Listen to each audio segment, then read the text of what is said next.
It's the oldest agency in Texas. It's the oldest statewide elected official, not me personally, but there's been a land commissioner longer than there's been a governor. And I break it down into three functional areas. We make money off of the mineral and real property interests that are owned by the state of Texas. I manage, in some shape or form, 13 million acres. Not all of that is surface. A lot of that is submerged land in the Gulf of Mexico, or it's land in which we own some or part of the minerals but don't own the surface. And all that income is dedicated by the Constitution to the permanent school fund. Last year we made about $900 million on a budget of $58 million. So that's a pretty good ROI in anybody's book. A lot of that income was off of real estate, which we're now involved in and we weren't before. The other functional area is the Texas Veterans Land Board. Texas has taken care of its veterans since 1837, and these programs through the Veterans Land Board it's not the VA, it's not a federal program.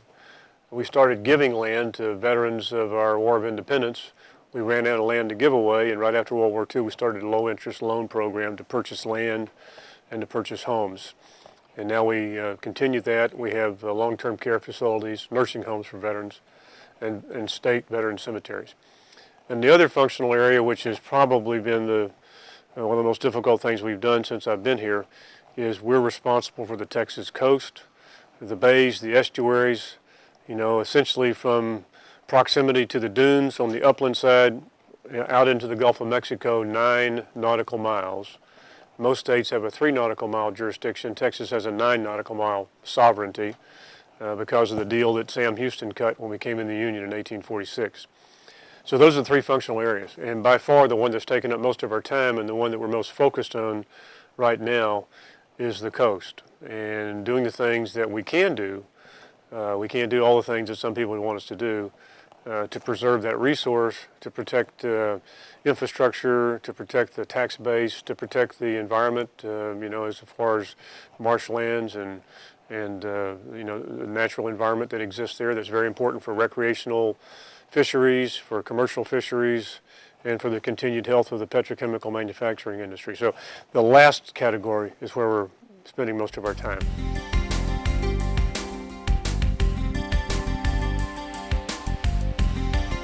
The Railroad Commission is a regulatory and a permitting agency. We're not a regulatory permitting agency, although we do review permits for coastal construction and things of that, and coastal easements. We issue leases. But we are primarily focused on making money. The Railroad Commission is not in the business of making money. They're in the business of regulating that industry, the energy industry.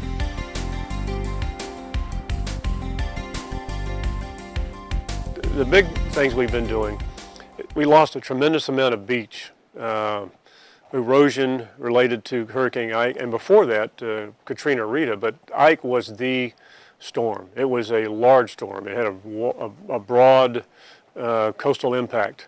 It had a storm surge of 16 feet, totally swept over Bolivar Peninsula and parts of Galveston. Untold thousands of homes are destroyed. And now we've got that interface, which is particularly challenging, between private property rights and public land and the public's right to access the beach. Under Texas law, if the beach in front of your house grows naturally, you gain title to that land without compensation due to the state of Texas. By the same token, if the beach erodes, you lose title to that land. So we're trying to balance the public's interest to having an open beach, which is subject to, free and unfettered access, and the ownership of private property, which is pretty difficult to do. Well, if you look at all the institutional funds, you've read the stories about UTEMCO or the Permanent School Fund or the ERS or TRS losing money. Our $2 billion portfolio is the only one that did not lose money as of 30 September of last year. What we did when I became commissioner, recognizing that the income for the PSF has solely been oil and gas royalty income, almost solely. For the sake of discussion, that's all the income we had.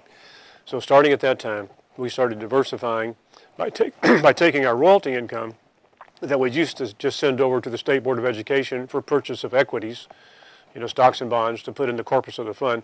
we've taken the royalty income and used it to invest in real property interest.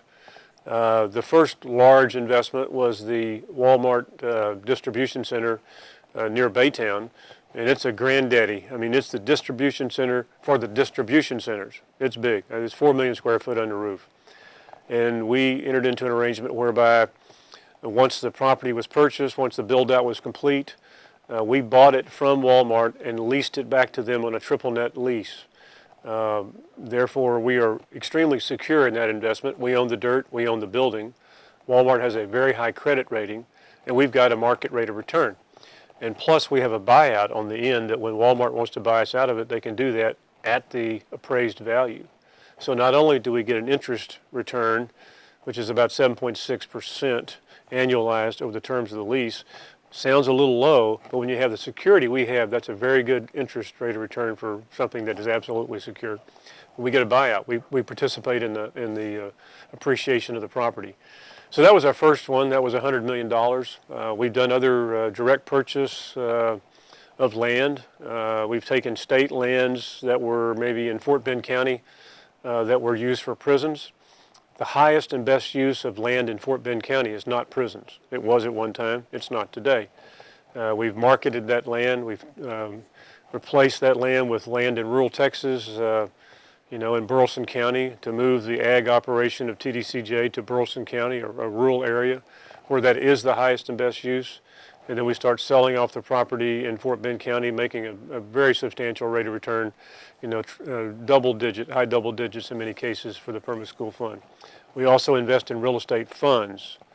And we've got, I think, about 1.6 billion invested in real estate funds. And as of the last reporting period, according to the legislative LBB, and we had a rate of return that was 8.6%. All the other state funds had losses during the same period of time. So we're pretty proud of what we've done here, our prudence, and our the way we set up our investment policies, and frankly, we've had some good luck and some good timing. The property that we built this on, or that it was built on, 400 acres, was ag exempted, generating $6,000 a year in income or ad valorem taxes for the school district, Goose Creek and Harrison, Chambers County. So after we built the building, after the building and the property was developed and 4 million square foot of warehouse put on the ground, we bought it, leased it back. The dirt in the building are off the tax rolls. That's the advantage to Walmart. But the leasehold interest, the business personal property, the inventory are on the tax rolls. So even with the dirt in the building off the tax rolls, those other interests that are on the tax rolls generate about 2.7 million a year. So we went from 6,000 to 2.7 million a year in additional ad valorem tax revenue, even with the dirt in the building off the tax rolls.